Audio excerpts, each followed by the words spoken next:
Salut à tous, on se retrouve ce soir pour l'épisode 2408 de l'After Zap Image. On commence directement avec une info qui date il y a 20 ans jour pour jour. Donc Marc-Vivien Foé perdait la vie sur la pelouse de Gerland. C'était lors d'un match entre le Cameroun et la Colombie. C'était le 26 juin 2003, c'était à Lyon. Le joueur avait une malformation congénitale, une hypertrophie cardiaque et du coup il était tombé sur la pelouse. On n'oublie pas, c'était il y a 20 ans jour pour jour bien sûr. La disparition de Marc-Vivien Foé, qu'on pense bien sûr fort à lui et sa famille. On prend la direction cette fois-ci du Mexique. On va parler de l'équipe de André-Pierre Gignac, les Tigres d'André-Pierre Gignac ont remporté donc hier le titre de champion des champions de la saison mexicaine 2022-2023 grâce à une victoire 2-1 contre Pachuca. Donc nouveau trophée pour lui. Donc déjà félicitations à son équipe pour son 10e, lui c'est son 10e titre quand même. Félicitations à son équipe bien sûr d'avoir remporté cette finale.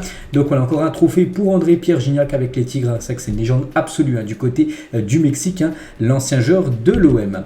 On va parler d'une info officielle, ça concerne le Colombien du côté de Liverpool, c'est Luis Diaz qui est le nouveau numéro 7 de Liverpool. Ça a été annoncé aujourd'hui, nouveau numéro de maillot pour Luis Diaz. Et le club anglais annonce également que tous les supporters ayant floqué leur maillot avec l'ancien numéro du Colombien se verront intégralement remboursés et pourront échanger leur maillot avec un autre du club. Voilà, si par exemple, je sais pas, vous avez pris le maillot de Liverpool avec l'ancien numéro, je sais plus c'était le combien, on peut voir un 3, puis il y avait un numéro avant, je sais plus c'était combien le numéro. Bref, c'était pas le numéro 7, donc en gros, vous pouvez redemander à Liverpool qui vous change le numéro, bien sûr, qui vous mettent le numéro 7 du joueur Luis Diaz. Toujours avec Liverpool, j'en ai parlé à midi sur ma chaîne principale. Dans l'après-midi, il y a eu un accord qui a été trouvé entre Roberto Firmino et l'équipe de Al Hilal. Le joueur s'engagera pour 3 ans avec le club saoudien. Ça pourrait être officiel maintenant à tout moment. Donc voilà, Firmino, les gars, devraient rejoindre libre la Ligue saoudienne. On va parler de Liverpool qui est toujours avec Liverpool, vu qu'on parle que d'eux là juste avant. Liverpool aussi très très chaud sur Jérémy Doku, le Belge du Stade Rennais. Le Stade Rennais ne le lâchera pas pour moins de 50 millions d'euros. N'oubliez pas que Rennes l'avait acheté 26 millions d'euros à l'époque. Et Rennes espère le vendre au moins 50 millions, en gros quasiment le double. Donc voilà, très très chaud. Liverpool sur Doku et Liverpool toujours, vu qu'on parle pas mal de genre de Liverpool là. Donc Liverpool aussi cible 4 milieux de terrain après la signature d'Alexis McAllister, de Kefren Thuram qui est ciblé, Gravenberch, Manu Koné et Mason Mount. Donc voilà, ces 4 là, les 4 ne viendront pas tous du côté de Liverpool, peut-être un. 2, ça m'étonnerait de 2, mais au moins un des 4 là devrait être aussi un joueur de Liverpool saison prochaine. On va parler d'une info officielle et ça y est, c'est signé. Luka Modric prolonge d'une saison avec le Real Madrid après la prolongation de Toni Kroos, Nacho, Ceballos, lui c'était 3 ans. Modric aujourd'hui en ce lundi prolonge l'aventure du côté du Real, il est en fin de contrat dans 4 jours, du coup dans les derniers jours de ce contrat, et du coup nouvelle année pour Modric du côté du Real. Donc 12e saison avec les Merengues à venir, à bientôt 38 ans pour Luka Modric. Et Modric il a prolongé du côté du Real Madrid, mais il avait des énormes offres d'Arabie Saoudite. Donc Modric a refusé l'une des offres salariales les plus élevées de l'histoire du football provenant d'Arabie Saoudite pour continuer de jouer et de gagner au Real Madrid. D'après Fabrizio Romano, en gros, il aurait pu toucher quasiment ce que touche actuellement Karim Benzema du côté de Al Ittihad. Il aurait pu toucher vraiment le jackpot. Il a préféré refuser, il souhaite rester au Real. Après peut-être cette même offre pourrait intervenir l'année prochaine en juin 2024. Concernant Kylian Mbappé, le Real Madrid ne considère pas la signature de Mbappé comme une obligation pour cet été. Le club est très calme malgré toute la pression médiatique autour de ce transfert d'après Marca. Donc voilà, ils disent que c'est pas une obligation, mais bon, ça devrait se faire. N'oubliez pas que le 9 est toujours dispo du côté du Real Madrid. Un Joselu, l'ancien joueur, a pris le 14 au lieu du 9, c'est parce que le 9 il est gardé pour Kylian Mbappé. Mais bon, je le dis les gars, de toute façon ce transfert ça mettra du temps à se faire, ça va pas se faire en l'espace de 24-48 heures. Il va falloir entendre encore, je pense, quasiment un mois avant que ça soit officiel, mais ça va se faire le transfert de Mbappé du côté du Real. Et toujours avec Mbappé actuellement en vacances avec Balogun. On peut voir une petite photo des deux qu'ils ont pris là ces dernières heures en vacances. Voilà, ces deux là. On va parler d'une info également officielle, on l'a appris, c'était début d'après-midi, on peut lire. Bref, c'est Gundogan et ça aussi c'était imminent. Il y avait le Ergo de Fabrizio Romano il y a déjà quelques jours. Ça y est, c'est signé en plus. À midi, j'avais parlé de Gundogan, mais c'était pas officiel. J'avais dit qu'il n'était plus dans la liste des joueurs de City. En gros, qu'il allait quitter le club. Et ça y est, c'est signé, les gars. Il rejoint le FC Barcelone, le capitaine de Manchester City. Donc Gundogan a signé son contrat avec le Barça jusqu'en 2025, plus une autre année en option. En gros, 3 ans. Enfin, 2 plus une année en option. Bref, clause libératoire de 400 millions d'euros. Donc le Barça a déboursé l'énorme somme de 0 € pour l'avoir, vu qu'il arrivait gratuitement. C'est là vraiment, c'est la masterclass, bien sûr, du Barça d'accueillir ce joueur comme gratos, qui a été tellement bon avec son équipe de Manchester City. Et sur son choix de rejoindre le FC Barcelone, il a dit, si je devais partir, il n'y a qu'un seul club au monde qui avait du sens, c'était Barcelone ou rien. Depuis que je suis petit, je rêve de porter ce maillot un jour. Et voilà, son rêve se réalise, vu que ça devient un joueur du FC Barcelone.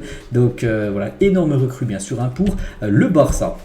Et le milieu du Barça pour la saison prochaine, donc De Jong, Gavi, Kessié, Pedri et Gundogan. Donc là, ouais, c'est quand même pas mal, c'est quand même ce qu'ils ont. Et il finit, enfin, il ne s'arrête pas sur ça, il vise aussi des autres joueurs au milieu de terrain, cette équipe du Barça. Et il retrouve, on peut dire, son copain, qu'il avait évolué là, il y a quelques jours avec la sélection allemande, Ter Stegen, donc les deux joueurs allemands maintenant ensemble du côté du Barça. On va parler de City qui a perdu Gundogan. Ils peuvent perdre aussi Riyad Mahrez. City ne laissera pas partir Riyad Mahrez en Arabie Saoudite, parce que Mahrez aussi, on entend beaucoup de rumeurs concernant un départ du côté de l'Arabie Saoudite. Mais lui, contrairement à Gundogan, lui, il n'est pas en fin de contrat, parce que Gundogan est en fin de contrat au 30 juin 2023. Mahrez lui reste encore 2 ans, 30 juin 2025. Et City ne veut pas le vendre en gros à l'Arabie Saoudite. Donc voilà, pour l'instant, il resterait du côté de Manchester City, le joueur algérien.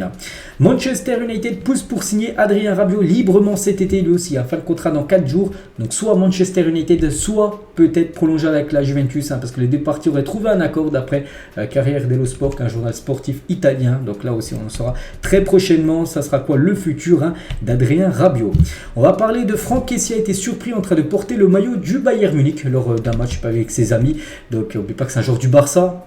Donc c'est ses vacances, il fait ce qu'il veut, mais voilà, quand tu es un joueur d'un club et tu portes le maillot d'un autre club, en plus cette équipe a fait beaucoup de mal au Barça ces dernières années, on se souvient du 8-2, on se souvient du 2 fois 3-0 qu'ils ont pris le Barça contre le Bayern cette saison. Et voilà, Franck Kessié porte le maillot du Bayern alors que c'est un joueur du Barça. Donc ça, c'est pas une photomontage, c'est vraiment un maillot qu'il a porté. Franck Kessié, c'était pendant le week-end. Jurgen Timber devrait s'engager avec Arsenal jusqu'en 2028 pour environ 45 millions d'euros. Le joueur souhaite absolument rejoindre les Gunners, ce joueur qui a fêté il y a quelques jours c'est 22 ans. Donc le joueur va aller du côté d'Arsenal. Arsenal est prêt à débourser 45 millions d'euros pour se l'offrir. Donc ça devrait être aussi un transfert qui devrait se faire là très prochainement. On va parler d'Alejandro Camano, l'agent d'Achraf Hakimi, tacle Faiza Lamari, la mère de Kylian Mbappé, qui va lancer sa société de conseil d'accompagnement. En gros, quasiment une société, on peut dire, d'agents. Et donc il a dit, l'agent d'Achraf Hakimi, nous sommes surpris que par le seul et unique fait d'être la mère d'un joueur majeur, parlant de la mère de Kylian Mbappé, elle puisse s'immiscer sur le marché. Être la mère d'un joueur ne suffit pas. Cela me semble un manque de respect pour la profession des agents, qu'elle se lance en gros quasiment en tant qu'agent. Enfin, c'est une société un peu de conseil d'accompagnement, c'est quasiment un truc d'agent. Donc, alors qu'elle est seulement... elle est connue seulement vu que c'est la maman, bien sûr, de Kylian Mbappé. Donc voilà, ça passe pas, on va dire, auprès de l'agent d'Achraf Hakimi. On va parler du président de Newcastle. Il a dit: la Ligue des Champions nous apportera plus de revenus la saison prochaine. Le sponsoring s'améliore et cela représente plus de fonds pour nous. Si vous mettez tout cela ensemble, je pense que nous devrions avoir l'ambition d'être le numéro 1 dans les années futures et gagner, pourquoi pas, la Première Ligue et pourquoi pas la Ligue des Champions. Donc c'est vrai que quand tu joues la Ligue des Champions, revenus, en plus maintenant, vu qu'ils ont bien fini au classement, les sponsors payent plus pour être sur le maillot Newcastle. C'est vrai qu'actuellement Newcastle, une sacrée, il monte en puissance quand même depuis le rachat. C'était en janvier 2022. Ce concept de maillot du FC Metz est synthétique. Vous savez, de temps en temps, je vous présente des prototypes de maillots. Donc il a fait celui du FC Metz. Bon, il sera peut-être jamais commercialisé, mais vraiment il serait sublime. Ou cette fois-ci, par exemple, le maillot extérieur du Havre, toujours fait par Synthetix, ce concept également de maillot. Toujours avec les maillots, Rémi Cabella n'est pas allé les mains vides au Sénégal actuellement. J'avais parlé, je crois que c'était avant-hier, que Rémi Cabella actuellement au Sénégal pour apporter du soutien, tout ça. Il a apporté des ballons, des maillots, des shorts. Donc merci au LOSC aussi de m'aider à fournir des maillots et shorts aux jeunes Sénégalais. Il est arrivé avec pas mal de cadeaux, Rémi Cabella. Donc c'est pour une association, vraiment.